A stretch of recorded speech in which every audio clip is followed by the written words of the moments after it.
સર્વે વૈષ્ણવોને જય શ્રી કૃષ્ણ. આજે આપણે ટ્રેડિશનલ રીતે દૂધને ઉકાળીને શ્રી ઠાકોરજીને ભોગ ધરવા માટે દૂધ ઘરની સામગ્રી કેસરી પેંડા અને કેસરી બરફી સિદ્ધ કરીશું. તો વિડીયોને એન્ડ સુધી અવશ્ય જોજો. સૌ પ્રથમ આપણે 1 લીટર ફૂલ ફેટ દૂધ લીધું છે. તેને જાડા તળિયાવાળી મોટી સ્ટીલની કડાઈમાં ગાળી લઈશું. આમ તો આ પેસ્ચ્યુરાઇઝ કરેલું દૂધ છે, પણ શ્રી પ્રભુને ધરવા માટે સામગ્રી સિદ્ધ કરીએ ત્યારે દૂધને હંમેશા ગાળીને જ લેવું જોઈએ.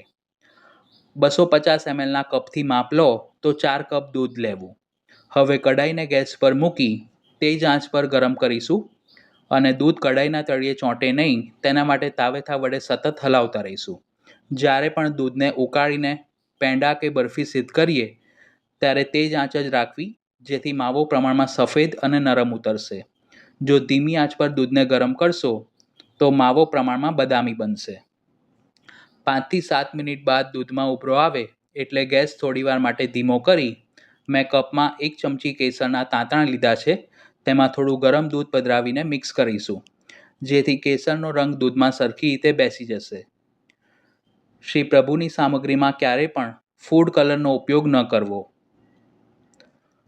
હવે ઉકળતા દૂધમાં આપણે 1/3 કપ અથવા તો વજન પ્રમાણે 80 ગ્રામ ખાંડ પધરાવીશું. આ રીતે 1 લીટર દૂધમાં 80 ગ્રામ ખાંડ પધરાવીને સામગ્રી કરીએ તો તે પ્રમાણસરની મીઠી સિદ્ધ થાય છે.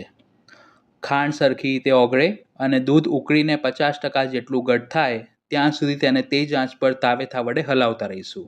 દૂધની મલાઈ વળીને કડાઈની સાઈડમાં ચોંટે તો આ રીતે તેને ઉખાડતા જવું અને મિક્સ કરતા જવું, જેથી તે લાલ ન થઈ જાય.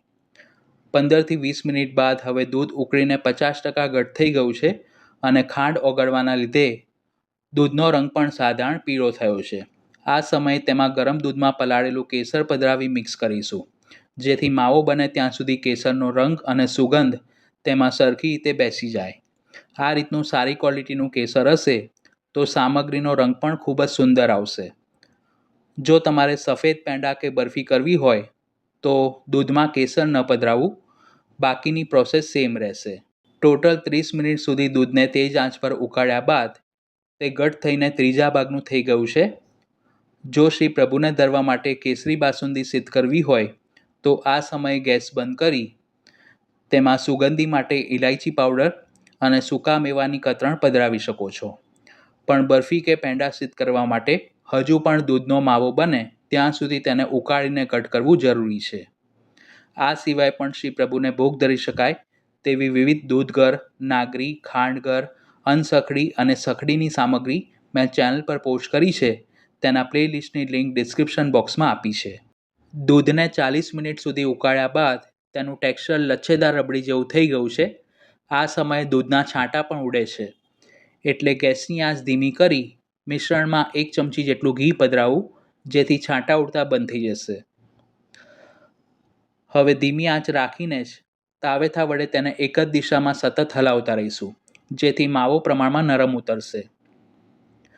આ રીતે ફૂલ ફેટ દૂધમાંથી સામગ્રી કરીએ તો દૂધને ઉકાળીને માવો બનાવવામાં ટોટલ 45 થી 50 મિનિટ જેટલો સમય લાગે છે.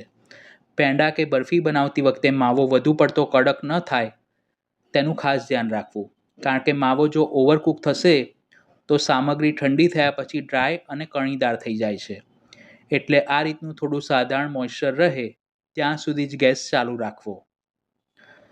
હવે બંધ ગેસ ઉપર માવાને 5 થી 7 મિનિટ માટે કડાઈમાં સતત હલાવતા રહીશું, જેથી માવો પણ થોડો ઠંડો થશે અને કડાઈ ગરમ હોવાથી તે તળિયે બિલકુલ ચોંટશે નહીં.